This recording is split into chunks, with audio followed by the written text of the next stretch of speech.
Burası tarihi Kapalı Çarşı'nın girişi. Kapalı Çarşı tramvay durağının olduğu bölgedeyiz.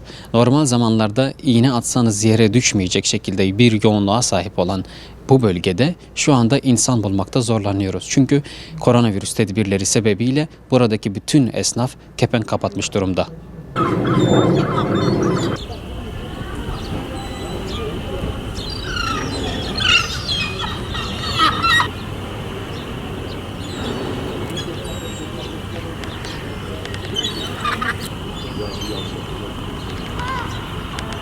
بعد خرج بعد الدار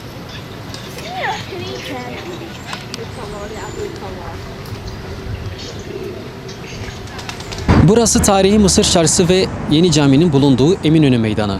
İstanbul'un simgesi haline gelen meydanlardan birisi olan Eminönü Meydanı'nda normal zamanlarda ciddi insan yoğunluğu yaşanıyor. Ancak burası da koronavirüs sebebiyle alınan tedbirlerden dolayı şu günlerde belki de tarihinin en sakin günlerini yaşıyor.